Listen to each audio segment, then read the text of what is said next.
Hoje o JR 15 Minutos volta a falar sobre caneta emagrecedora.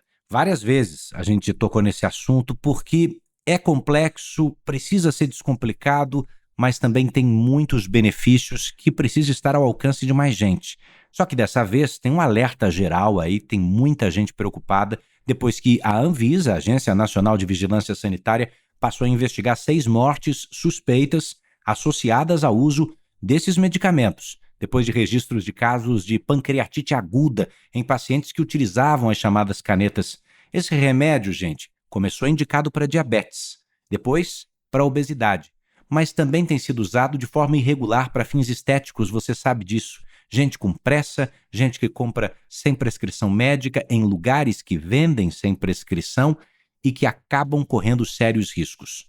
Vamos falar mais de pancreatite hoje e sobre o que a ciência descobriu, quais são os dados científicos nos quais você pode confiar. Combinado? Minha convidada é Patrícia Baines Gracitelli. Ela é médica endocrinologista e é integrante da ABESO, Associação Brasileira para o Estudo da Obesidade e da Síndrome Metabólica. Doutora, muito bem-vinda. Obrigada pelo convite para falar desse assunto que realmente é muito importante. E é palpitante porque nas rodas de conversa, quem não está usando a canetinha conhece alguém que usa e daí já está escutando, mas você não tem medo da pancreatite? Doutora, o que é a pancreatite e por que a Anvisa chegou a investigar a associação entre a caneta emagrecedora e essa condição? A pancreatite é uma inflamação que acontece no pâncreas e ela tem várias causas. Já é uma situação que a gente conhece há muitos e muitos anos, não é uma exclusividade do uso desses medicamentos. A pancreatite, a principal causa é por cálculos biliares. Então, a pedra na vesícula pode ser a causa da pancreatite. E ela pode acontecer também por outras razões. Existem outros medicamentos que podem ser associados com a pancreatite, mas em todos os estudos que foram feitos para a liberação desses medicamentos para a perda de peso, né, os análogos de GLP-1, foi visto que a incidência de pancreatite é a mesma que na população geral. Então, a pancreatite não é causada pelo uso do medicamento. Agora, o que pode acontecer mais comumente é com a perda rápida de peso, a gente tem a formação de cálculos na vesícula e essas pedras na vesícula podem ser a causa da pancreatite. Doutora, então, para ficar claro, o risco de pancreatite é o mesmo para uma pessoa que perde peso independentemente do que usou para isso e daquela que usou a canetinha? Exatamente. Qualquer perda rápida de peso pode trazer isso. Pode ser com uma dieta, como no seu caso, pode ser pós-cirurgia bariátrica, pode ser com uso de medicamento, mas qualquer perda rápida de peso, independente de como foi feita. E é interessante perceber por que o nosso organismo produz esses cálculos, essas pedras dentro da vesícula. Acho que é mais comum as pessoas falarem em cálculo renal, né? As pedras no rim que doem muito, usam tratamento de laser. As duas pedras são semelhantes? Elas são produzidas pela mesma substância? O que causa uma e o que causa a outra dentro do nosso organismo? Não, são bem diferentes. O cálculo renal, ele é associado ao cálcio. Então, um desequilíbrio do cálcio, tanto o excesso quanto a falta de cálcio, podem levar à formação de pedra no rim. E tem uma tendência genética bem forte. Geralmente, quando você tem alguém na família, você já tem uma tendência a formar cálculos renais. Na vesícula, não. Ela é bem associada à alimentação mesmo, ou doenças autoimunes, tem outras associações. Mas é um cálculo de colesterol, né? Ele se forma dentro da vesícula, e a vesícula é como se fosse uma bolsinha, e quando tem a pedra lá dentro, como se fosse, pensa que é uma bexiga que tem a saída, aquele biquinho fininho, e aí a pedra entope. E se a pedra entope, a bexiga vai apertando e dói. Por isso você tem uma infecção na vesícula quando tem o cálculo. Agora, quando o cálculo é bem pequenininho, ele consegue passar pela saída da vesícula e pode parar na saída do pâncreas. E aí entope o pâncreas e por isso a pancreatite. Então, o microcálculo, ele pode ser mais associado à pancreatite do que o cálculo grande. E por que o pâncreas é um órgão tão vital, doutora? Quando a gente ouve falar em câncer no pâncreas ou quando o câncer chega ao pâncreas, as pessoas já se assustam porque dificilmente tem volta. O pâncreas é tão importante assim por quê? O pâncreas é um órgão que a gente fala que é exócrino e endócrino. Então, ele forma enzimas, ele produz enzimas que vão ser usadas na digestão. Então, a lipase, a amilase, que são essas que a gente vê aumentadas quando tem a pancreatite, mas também produz hormônios, como a insulina, tem outros hormônios associados ali que vão também agir na questão da digestão, mas que são hormônios mesmo, né? Então, quando você come, o pâncreas trabalha e aí vai passar ali todos esses hormônios e todas as enzimas. Quando você não tem o pâncreas, né, quando tem alguma associação, quando não funciona direito o pâncreas, que tem o câncer de pâncreas ou tem uma pancreatite, você tem uma alteração grave da digestão e tem também a inflamação local, que pode levar à necrose do pâncreas e dos órgãos ao redor. Então, a pancreatite é uma doença bem grave mesmo. E, portanto, estamos falando de um órgão insubstituível. Insubstituível. Doutora, não podemos dizer que a indústria escondeu esse risco das pessoas, né? É que a gente não costuma ler bula de remédio. A pancreatite aguda já aparece como um possível efeito adverso na bula das canetas emagrecedoras. E justamente por causa disso, né? O objetivo da caneta é fazer você comer menos, sentir menos fome, digerir mais devagar, e com isso você vai perder peso. E se perder peso rápido demais, tem essa chance. Agora, essa chance pode ser controlada? As agências reguladoras, elas não indicam fazer exame de sangue ou ultrassom de controle para avaliar isso daí. Mas, se você já sabe que você tem pedra na vesícula, o ideal é que você faça a cirurgia antes de fazer o tratamento. Ou você vai fazer o tratamento e, ao longo do tratamento, faz essa programação de fazer a cirurgia. Mas não tem indicação de ficar dosando enzimas e fazer ultrassom de controle o tempo todo. Ou seja, ninguém engorda do dia para a noite. Não precisamos querer emagrecer do dia para a noite também. Agora, a sua resposta me traz a uma outra pergunta. Como é que eu faço um tratamento se eu já descobri que tenho pedras na vesícula? E se vou perder peso, sei que isso pode se agravar. O ideal é que faça a cirurgia da vesícula mesmo. E, na sua opinião, um tratamento acompanhado pelo médico, com a dosagem correta, com a alimentação regrada, porque sozinho remédio nenhum faz milagre, afasta a chance, o risco de uma pancreatite em pessoas que já não possuem pedras na vesícula ou não tem histórico familiar. O risco com certeza é bem menor. Essa pessoa vai ter o mesmo risco que qualquer outra pessoa que não esteja nem mesmo fazendo um tratamento para perda de peso. Então não é o caso da gente chegar nas rodas para as pessoas que estão fazendo tratamento e falar, olha, eu escutei que é um perigo e ou você suspende o uso do medicamento ou você vai ter problemas sérios como a pancreatite. Não é para assustar as pessoas assim. Não é para assustar, e mesmo porque a própria obesidade é um risco para a formação dos cálculos biliares. Então, você pode ter a pancreatite pela obesidade. Então, vale muito mais a pena você perder peso e perder todo o risco que a obesidade te traz do que ter medo de usar por causa da pancreatite. Os dados mundiais também parecem ser pequenos. Claro que nenhuma pancreatite precisa ser ignorada, porque ela pode levar à morte. Mas são 145 registros em pacientes que usavam essas canetas. E olha quanta gente usa. E isso nos últimos 5 anos, não foi em um mês. Ou seja, a incidência é bem pequena. E a incidência em não usuários do medicamento foi 144.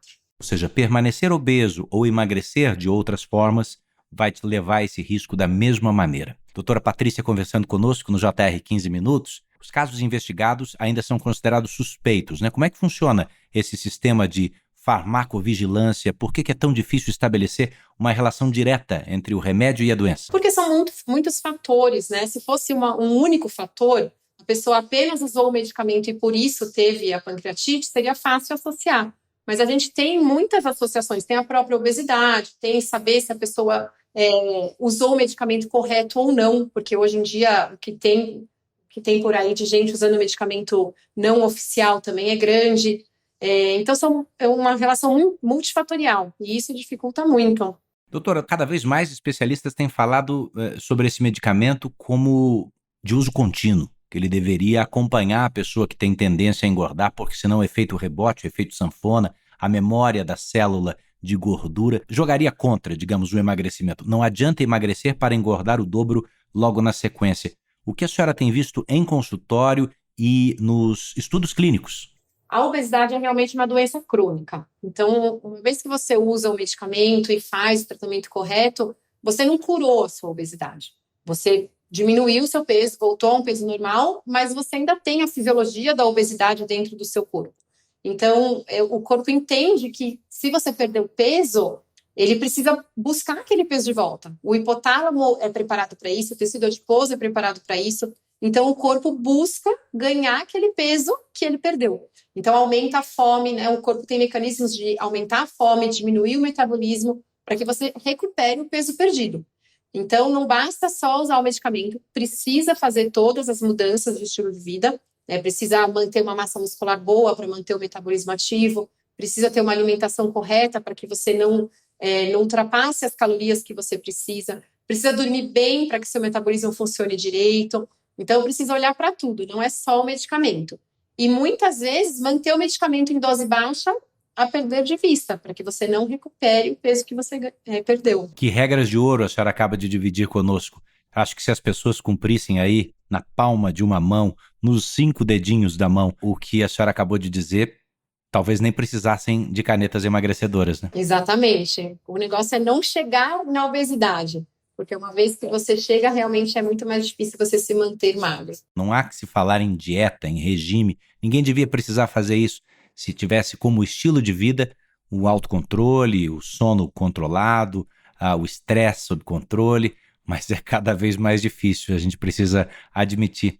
Doutora, voltemos à pancreatite. Se houver suspeita, ela dá sintomas? A pessoa precisa observar alguma coisa? E se ela tiver o diagnóstico, a recomendação é o quê? Suspender imediatamente o tratamento? O que acontece? Exatamente. Na verdade, a pancreatite a gente vai suspeitar na vigência de sintomas, né? Não é porque você fez um exame com lipase e amilase que você vai achar que está com pancreatite. É quando você tem sintomas. E o sintoma é uma dor abdominal muito forte, em faixa. Geralmente ela corre do umbigo para as costas, com náuseas e vômitos muito intensos. Pode ter febre associada ou não. Mas essa dor muito forte, em faixa, é bem característica. As náuseas e vômitos já fazem parte dos efeitos colaterais esperados do medicamento, mas também não é para ser uma coisa incontrolável, né? Se são náuseas e vômitos incontroláveis com a dor, você precisa imediatamente ir para o pronto-socorro e suspender o uso do medicamento. Não queria que a senhora fosse embora sem responder uma outra emergência que tomou as redes sociais e as agências de notícias sobre crianças e adolescentes, né? Um caso recente nos Estados Unidos de uma criança que teve overdose, doutora, depois de usar uma dessas canetas. Afinal de contas, a caneta está na geladeira, né? Está ao acesso de todo mundo. É que os pais não imaginam que a criança vai lá, vai pegar uma caneta e vai injetar. Mas isso pode acontecer, eu acho que o diálogo é fundamental, mas se acontece, faz o quê? Então, aí é como qualquer medicamento, né? A gente tem que... Qualquer criança que use algum medicamento não indicado, principalmente em dose alta, precisa ir para o pronto-socorro e precisa ligar para o CEATOX, que é uma central sobre intoxicação, né? Procurar na internet, põe CEATOX, você liga e eles já dão orientação do que fazer. Porque tem alguns medicamentos que você precisa que a criança vomite, alguns você não pode de jeito nenhum que a criança vomite. Então, precisa ter também esse cuidado.